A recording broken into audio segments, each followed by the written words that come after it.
Right, we're here at Dallas National Golf Club in Texas. I'm here to learn about the Spieth 3 Under Armour shoe, new for 2019. Now, if only there was someone here who could help me get the lowdown on these new golf shoes. I believe I could probably help you out with that one, Alex.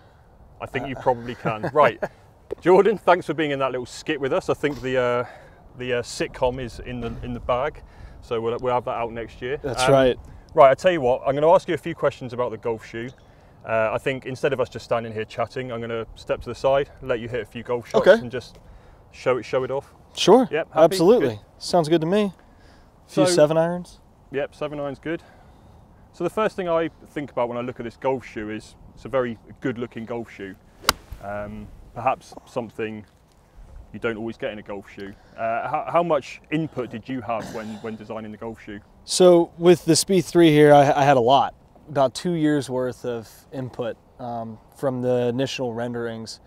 It started out where I took a couple of my training shoes and I asked, hey, is there any way we can put the bottoms of the shoes that I had on the Spieth 1 and 2s, but pretty much put those onto these training shoes, given that's what I train in, that's what I use in the gym, using moves that we use for the golf course. And therefore thought that that would be the most beneficial and also the most comfortable. So the most notable differences between the 2s to the 3s is, one, they're lighter, significantly lighter. And then 2, there's a lot more technology that's gone into it. There's some technology to make it more comfortable to walk in, but then also using research in France and using a lot of power plate technology to figure out kind of how your feet work through the golf swing, and then utilizing that with Under Armour's technology that they put into a lot of their products. We've created a shoe that should be as stable and kind of performance enhancing as any on the market. So obviously you talk about JJ Rivet over in France. Yes. How much input did you have how involved did you get with the data and the research with the biomechanics?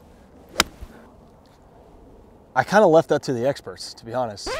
So what JJ had us focus on was where the weight moves through the entire golf swing. So what we want to offer the golfer is lateral stability. That's why we've got a carbon plate in this TPU outsole.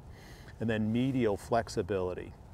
Lateral stability so that when you load up and when you come through impact and in the finish position, you have good stability. Medial flexibility so that your foot stays down on the ground as long as possible. So instead of having a stiff outsole that levers off the ground, you're actually staying down on the ground as long as possible and pushing that vertical force into the ground and getting that back in energy return. I wanted to feel like I had a little bit of this smart weave technology, the technology that's on the top of the shoe, that's super light, but I didn't know if it was possible to do while still being weatherproof. And they found a way to do that.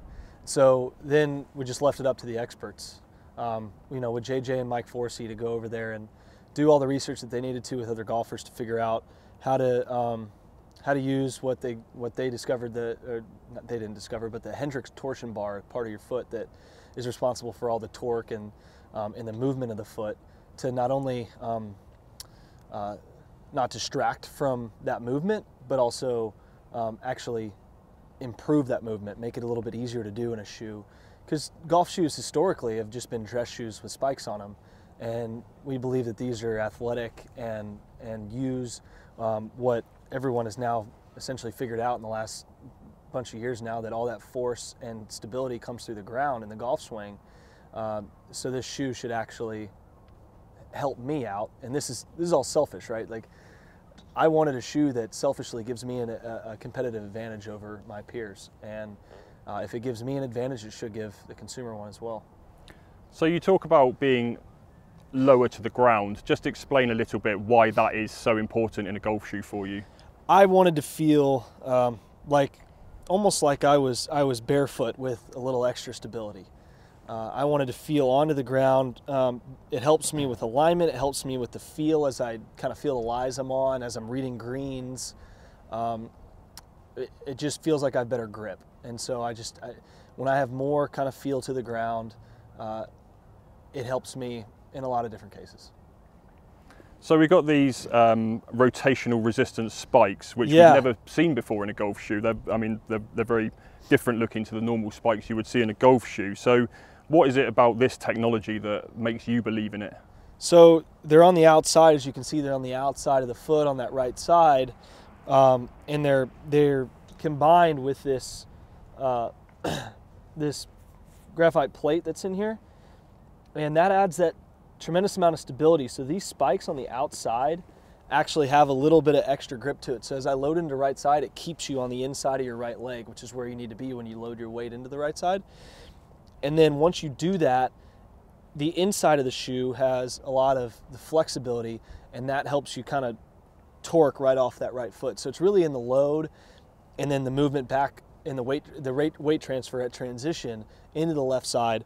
And then it works the same way in the left foot, where it's flexible into the front of the left foot, but then it lands nicely into the outside of the foot. So that spike placement is important in kind of the transition movement is where it's kind of most important, and then the landing far on the left side, so it kind of has that nice easy landing.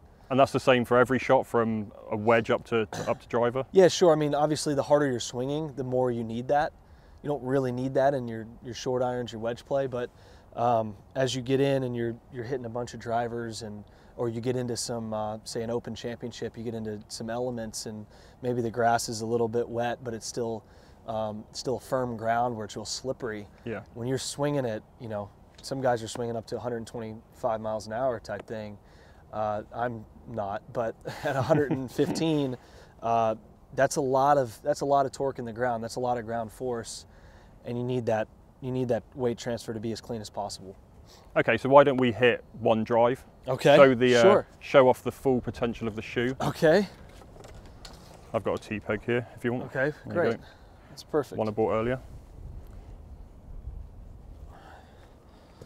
So you should be able to kind of see my foot moving a little bit in here in the top of the foot, but this outside stability will transfer right over to the left side.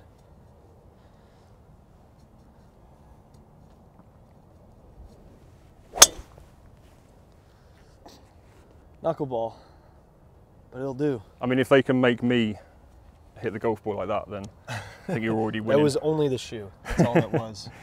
Well, we'll be able to find out, because I'm going to take these back to the UK in a slightly bigger size than this and review them. And okay, so that's it from Dallas National Golf Club. Thanks to Jordan for taking us through the Spieth 3 shoes from Under Armour. As I said, I'll be reviewing these back in the UK when it stops snowing, and you can see that nationalclubgolfer.com.